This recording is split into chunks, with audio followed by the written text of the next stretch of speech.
দর্শক বন্ধুরা, বাংলাদেশের গাইবান্ধার পলাশবাড়ী উপজেলায় একটি মন্দির, একটি নির্মাণাধীন মন্দির, সেটিকে কেন্দ্র করে বিভিন্ন মহল থেকে বিভিন্ন ধরনের উস্কানি দেওয়া হচ্ছে। তো চলুন শোনা যাক এই যে উগ্রবাদী তৌহিদি জনতা এই মন্দির সম্পর্কে কি বলছে। গাইবান্ধায় কেন গাইবান্ধার প্রবেশদ্বারে পলাশবাড়ি বিশাল রাম মন্দির বানানো হচ্ছে রাস্তায়, যেখানে মুসলমানদের মসজিদে নামাজ পড়তে দেয় না, সেখানে বাংলাদেশে এই রাম মন্দির বানানোর উদ্দেশ্যটা কি? অবশ্যই হিন্দুদের উদ্দেশ্য, ভারতের শুভেন্দুদের উদ্দেশ্য, ভারতের মোদী সরকারের উদ্দেশ্য বাংলাদেশের জন্য একটা গণ্ডগোল বাজে, বাংলাদেশের জন্য বাংলাদেশটাকে যাতে তারা ধ্বংস হিসেবে দেখতে পারে। এই চক্রান্তকারী পশুগুলোকে দাঁত ভাগ্যে জবাব দিতে হবে। তাই আমি মানুষের প্রধানমন্ত্রীর প্রতি অনুরোধ জানাই বলছি, আপনি 24 ঘন্টার মধ্যে এই রাম মন্দির বানানো বন্ধ করে দেন, না হয় সারা বাংলাদেশে এর জের শুরু হয়ে যাবে, যা বন্ধ করার সুযোগ আপনার থাকবে না। মেহেরবানি করে এখানে অলসতা আপনি করবেন না। আজকে বাইতুল মোকাররমের সামনে আমি বেলায়েত হোসেন আল ফিরোজী জাতীয় ইমাম সমাজের মহাসচিব প্রতিবাদ জানাইতে বাধ্য হলাম। মেহেরবানি আপনি 24 ঘন্টার মধ্যে রাম মন্দির বানানো বন্ধ করে দেন, অন্যথায় সারা বাংলাদেশে বিশাল বড় একটা গ্যাঞ্জাম লেগে যাবে, যেটা আপনি কোনো সময় বন্ধ করতে পারবেন না। তাই রাম মন্দির বন্ধ করুন। তীব্র প্রতিবাদ জানাই। রাজনৈতিক তো দর্শক, দেখতে পাচ্ছেন কি ধরনের হুমকি, কি ধরনের উস্কানি কিন্তু দেওয়া হচ্ছে একটি মন্দিরকে কেন্দ্র করে। বাংলাদেশে লক্ষ লক্ষ মসজিদ আছে, লক্ষ লক্ষ মাদ্রাসা আছে। সেই সব মাদ্রাসায় প্রতিনিয়ত বলাৎকারের ঘটনা ঘটে, কিন্তু এই ধরনের মোল্লাদের সেই সময় কিন্তু খুঁজে পাওয়া যায় না। একটি মন্দির, আম, সেটি একটি ধর্মীয় প্রতিষ্ঠান। তো হিন্দু সনাতনী ধর্মাবলম্বীদের কাছে, তাদের কাছে কিন্তু এটি একটি পবিত্র স্থান। বাংলাদেশের মুসলিমদের কাছে যেরকম মসজিদ একটি পবিত্র স্থান, সেরকম সনাতনীদের কাছে মন্দির একটি পবিত্র স্থান।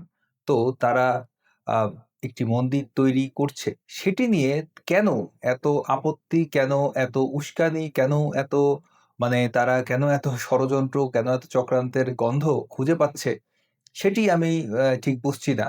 তো দেখুন, আরেকজন উগ্রবাদী ব্যক্তি তিনি কি বলছেন, চলুন শোনা যাক। এখন বাংলাদেশে পলাশবাড়িতে এই রামের মূর্তি বানাচ্ছে, এটা গুড়িয়ে দাও। বাংলাদেশে রাষ্ট্রীয়ভাবে মন্দির গুড়িয়ে দাও, রাষ্ট্রীয়ভাবে আরএসএস করছে, রাষ্ট্র মদত দিচ্ছে, বিএনপি করছে, রাষ্ট্র বলছে, হাইকোর্ট বলছে হ্যাঁ এখানে একটা শিবের মন্দির আছে, খতিয়ে দেখো।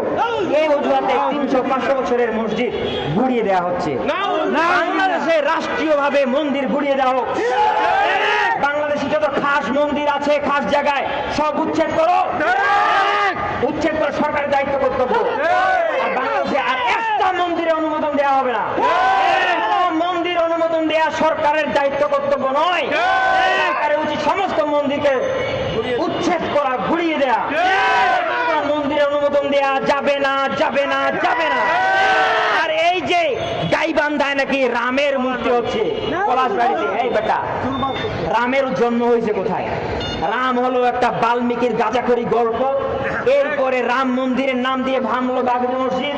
এখন বাংলাদেশে পলাশবাড়িতে এই রামের মূর্তি বানাচ্ছে, এটা গুড়িয়ে দাও, বুলডোজার মারে গুড়িয়ে দাও।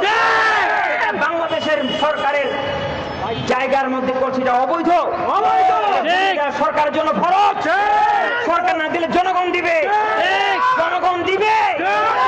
জনগণের দায়িত্ব হচ্ছে সরকারের সহযোগিতা করা। বাংলাদেশে রাষ্ট্রীয়ভাবে মন্দির গুড়িয়ে দিতে হবে। খাস জায়গা করে মন্দির থাকতে পারবে না, মন্দির অনুমোদন হবে না, সতর্ক করতে হবে। যদি একটা মুসলমানদের প্রতি জুলুম হয়, মসজিদ ভাঙ্গা হয়, বাংলাদেশ থেকে ভারতে অভিযান করা হবে, ভারত দখল করে নেওয়া হবে। এই মোদি, তোমার এই রাম রাজত্বকে গুড়িয়ে ফেলা হবে। এখন দর্শক, এইভাবে একদম ওপেনলি প্রকাশ্যে জনসমাবেশ করে তারা রাষ্ট্রীয়ভাবে মন্দির গুড়িয়ে দেওয়ার দাবি জানাচ্ছে। ভাবা যায়, একটি বাংলাদেশ নাকি একটি ধর্মনিরপেক্ষ রাষ্ট্র? বাংলাদেশ নাকি একটি অসাম্প্রদায়িক রাষ্ট্র। সেখানে শুধুমাত্র তারা সংখ্যায় অধিক হওয়ার কারণে, সংখ্যা গুরু হওয়ার কারণে তারা অন্য ধর্মের মানুষকে তাদের ধর্মীয় স্বাধীনতা পালন করতে দেবে না। কিন্তু তারা যখন অন্য দেশে যাবে, যেখানে তারা সংখ্যালঘু, তখন কিন্তু তারা নিজেদের ধর্মীয় স্বাধীনতার ব্যাপারে একদম টনাটন থাকবে। মানে তারা তাদের ধর্মীয় স্বাধীনতা তারা আদায় করে নেবে, কিন্তু তারা যেসব জায়গায় সংখ্যায় অধিক আছে সেসব জায়গায় তারা অন্য ধর্মের মানুষকে কোনোভাবেই তারা তাদের ধর্মীয় স্বাধীনতা পালন করতে দিবে না। তো এই যে একজন উগ্রবাদী মোল্লা, তিনি কি বলছেন আপনারা শুনলেন, রাষ্ট্রীয়ভাবে নাকি মন্দির গুড়িয়ে দিতে হবে। এটা মানে এই ধরনের ব্যক্তিরা এখনো আহ, গ্রেফতার না হয়ে তারা এখনো বাংলাদেশে ঘোরাঘুরি করছে, এটাই তো মানে আশ্চর্যের বিষয়। এবং সে ডিরেক্টলি মবের উস্কানি দিচ্ছে যে যদি সরকার কোনো ব্যবস্থা না নেয় তাহলে জনগণ নাকি ব্যবস্থা নেবে। জনগণ কারা? সে জনগণ কারা আপনারা খুব ভালো করেই জানেন। চলুন এরপরে এই আরেকজন ব্যক্তি তিনি কি বলছেন, চলুন শোনা যাক। ৭৫ ফুট রামের বড় মূর্তি নির্মাণ করা হচ্ছে গাইবান্ধা পলাশবাড়িতে, আমাদের গাইবান্ধা পলাশবাড়িতে। আমরা এখন যদি এই বিষয়ে কোনো কথা বলি তাহলে এগুলো উস্কানিমূলক কথা হবে, ধর্মদ্রোহী কথা হবে, আমরা সংখ্যালঘুদের উপর আক্রমণ করি। কিন্তু আমাদের প্রশ্ন হলো এই জাতির কাছে, এই জাতির বিবেক যারা আজকে সংসদে বসে আছে তাদের কাছে আমাদের প্রশ্ন, বিশেষ করে ইসলামী আন্দোলনের কর্মীদের কাছে আমাদের প্রশ্ন, এই অনুমতি পাইল কোথায়? এই মুসলিম অধ্যুষিত এলাকায় ৭৫ ফিট উঁচু রামের মূর্তি তৈরি করবে আমাদের বুকের উপর বসে থেকে। আমরা এই ৯৫% মুসলমান এটা মানতে পারবো? আমরা শুধু একটা কথা বলে দিতে চাই, আমরা বাংলাদেশে মুসলিম অধ্যুষিত এলাকায় রামের ৭৫ ফুট উঁচু এই মূর্তি নির্মাণ করা হবে আমাদের বুকের উপরে, এটা কোনো মুসলমান মানতে পারে না, পারে না, পারে না। জাতির কাছে প্রশ্ন, অতি দ্রুত হিসাব যেন দেওয়া হয়, কে অনুমতি দিল এই ৭৫ ফুট রাম? তো এই অঞ্চলের ভূমিপুত্র যারা হিন্দু, বৌদ্ধ যারা ছিল এই এলাকায়, মুসলমানরা তো অন্য এলাকা থেকে এই এলাকায় এসেছিল। তো তারাও যদি তখন এই মোল্লার মতো এই ধরনের কথা যদি তারা বলতো, তাহলে কি একটি মসজিদও নির্মিত হতে পারত? এরা নিজেদের স্বার্থ ছাড়া অন্য কোনো কিছুই তারা বোঝে না। এরা বোঝে না যে অন্য মানুষেরও তাদের ধর্মের প্রতি আবেগ কাজ করে, তারাও তাদের ধর্ম পালন করতে চায়। তারা যেরকম নিজের ধর্মকে মনে প্রাণে বিশ্বাস করে, অন্য আরেকজনের ধর্মকেও সেই ব্যক্তিটি ঠিক একইভাবে বিশ্বাস করে। তো তারও যে ধর্মীয় স্বাধীনতা আছে এটি তারা মানতে চায় না। এই দেখুন, পলাশবাড়িতে হিন্দু ধর্মীয় স্থাপনা নির্মাণ ও বিদেশি সম্পৃক্ততায় তদন্ত দাবি হেফাজতের। মানে কি অদ্ভুত বিষয়, এটা নিয়ে নাকি তদন্ত করতে হবে। তো আচ্ছা ঠিক আছে, তদন্তের দাবি একজন জানাতেই পারে। তো তারা কি ধরনের স্বাধীনতা চায়? দেখুন, একটি মেট্রো স্টেশন, সেই মেট্রো স্টেশনে তারা আহ মোটামুটি সেটিকে একটি মসজিদ বানিয়ে ফেলেছে। মেট্রো স্টেশনের থেকে কিন্তু মসজিদ খুব বেশি দূরে না, কিন্তু তারপরেও তারা এই যে যেখানে সেখানে তারা নামাজ পড়া শুরু করে দেয়। তো এখন তারা স্টেশনে একটি মসজিদ চাচ্ছে। তো এখন যখন তাদেরকে যদি স্টেশনে মসজিদ নির্মাণ করে দেওয়া হয়, তারপর বলবে যে মেট্রো রেলের একটি বগি। কারণ আমাদের তো যখন তারা যাতায়াত করে তখন ওই সময় যদি নামাজের রক্ত চলে আসে তখন কি হবে? তো তখন তারা দাবি করবে যে প্রতিটি মেট্রো রেল যেই আহ, রেলগুলো আছে তাতে একটি করে বগি নামাজের জন্যে আপনারা ব্যবস্থা করে দিন। যখন একটি করে বগির ব্যবস্থা করে দেওয়া হবে তখন তারা বলবে যে প্রতিটি বগিতে ছোট ছোট জায়গা করে দেওয়া হোক, কারণ আমরা হেঁটে হেঁটে ওই বগি পর্যন্ত যেতে পারছি না, ততক্ষণে আমাদের নামাজের সময় চলে যাচ্ছে। তো আমাদের প্রতিটি বগির মধ্যে আবার ছোট একটা জায়গা করে দেওয়া হোক আমাদের নামাজ পড়ার সুবিধার্থে। এইভাবে তাদেরকে আপনি সন্তুষ্ট করতে পারবেন না, তাদেরকে সন্তুষ্ট করা সম্ভব না। তারা এই যে দেখুন জাপানে তারা এইভাবেই কিন্তু রাস্তার মধ্যে নামাজ পড়তো।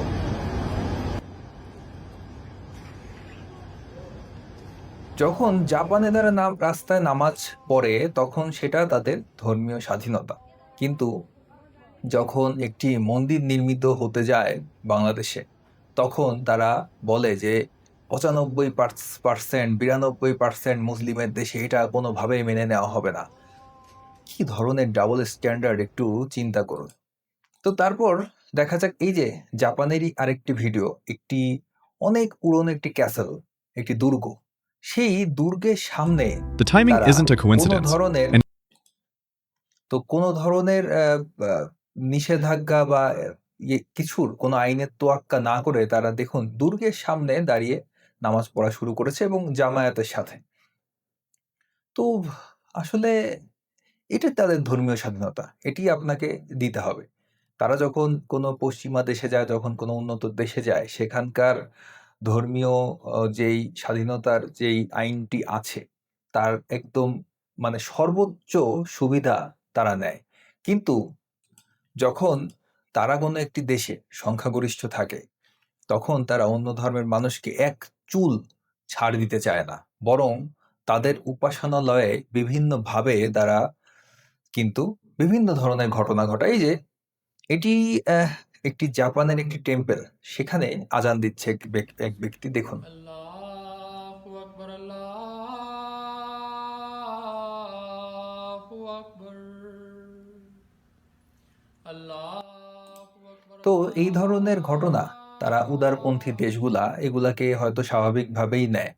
কিন্তু বাংলাদেশের দিকে যদি একটু তাকান, তো সেখানে যেসব ঘটনাগুলো ঘটছে তার সাথে এইসব ঘটনার একটু কম্পেয়ার করে দেখুন। তো চিন্তা করুন যে বাংলাদেশের কোনো মসজিদে কোনো অন্য ধর্মের মানুষ এসে তার ধর্মচর্চা করছে, তখন কি ঘটনা ঘটতে পারে সেখানে একটু কল্পনা করুন। তাহলেই বুঝতে পারবেন যে মূল পার্থক্য। কিছুদিন আগে অস্ট্রেলিয়ার এই ঘটনাটার কথা হয়তো আপনাদের মনে আছে। Guys, what are you doing? What are you doing? What are you doing?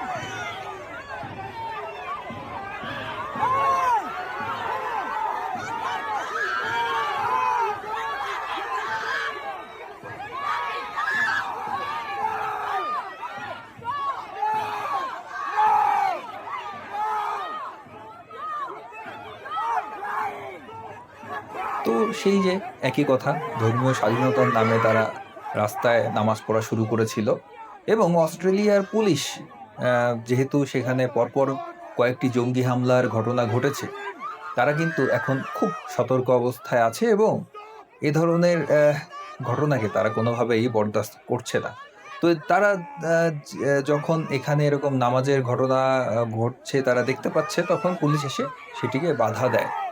কিন্তু দেখুন সেখানেরও কিছু মানুষ তারা পুলিশকে বাধা দিচ্ছে যে না, তারা তাদের ধর্মীয় আচার যেসব আছে মুসলিমরা সেটি পালন করতেই পারে। তো ঠিক আছে, তারা বাধা দিচ্ছে, পুলিশ তাদের কাজ কিন্তু করেছে, তারা ছত্রভঙ্গ করে দিয়েছে এই জামায়াতকে। তো এই যে এই ধরনের ঘটনা কিন্তু এখন বিশ্বের অনেক দেশে, যেগুলো দেশ অনেক উদারপন্থী ছিল, যারা এগুলোকে এতদিন প্রশ্রয় দিয়ে এসেছে, তারাও কিন্তু ধীরে ধীরে এসব ঘটনাগুলোকে এখন খুব শক্ত হাতে দমন করা শুরু করেছে। তো আবার ফিরে আসি একটি ঘটনা, এটি হচ্ছে সীতাকুণ্ডে চন্দ্রনাথ পাহাড়ের ঘটনা। এই ভিডিও আমি আগেও একটি ভিডিওতে দেখিয়েছিলাম যে সেখানে দেখুন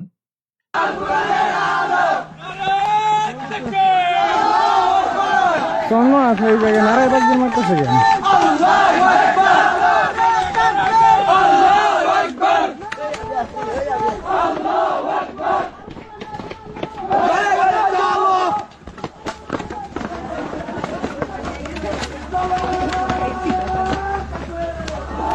আচ্ছা, মানে এরা আসলে কি চাইতেছে? এরা চন্দ্রনাথ মন্দিরে এসে নারায় তাকবীর দিতেছে। তো দর্শক দেখলেন যে তারা নারায়ে তাকবীর আল্লাহু আকবার স্লোগান দিচ্ছে চন্দ্রনাথ পাহাড়ে ওঠার সময়। চন্দ্রনাথ পাহাড়ের সম্পর্কে যারা জানেন, চন্দ্রনাথ পাহাড়ের যে মন্দিরটি আছে, তো সেই মন্দিরটি কিন্তু 1000 বছরের পুরানো একটি মন্দির। তো এই মন্দিরটি কিন্তু সনাতনীদের একটি তীর্থস্থান। তো ভাবুন যে তারা ওখানে যে নারায়ে তাকবীর আল্লাহু আকবার স্লোগান দিচ্ছে, একটি মন্দিরে যে আল্লাহু আকবার স্লোগান, ভাবা যায় যদি একই ঘটনা তাদের সাথে ঘটে, যদি কেউ তাদের মসজিদে যে অন্য ধর্মের একজন মানুষ যদি তাদের নিজের ধর্মের স্লোগান দেয়, তাহলে তার অবস্থা কি ঘটতে পারে একটু কল্পনা করুন। তারা কখনো নিজেদেরটা চিন্তা করে না। তো তাদের দাবি চন্দ্রনাথ যে পাহাড়টি চন্দ্রনাথের যে মন্দিরটি আছে সেখানে একটি মসজিদ নির্মাণ করতে হবে।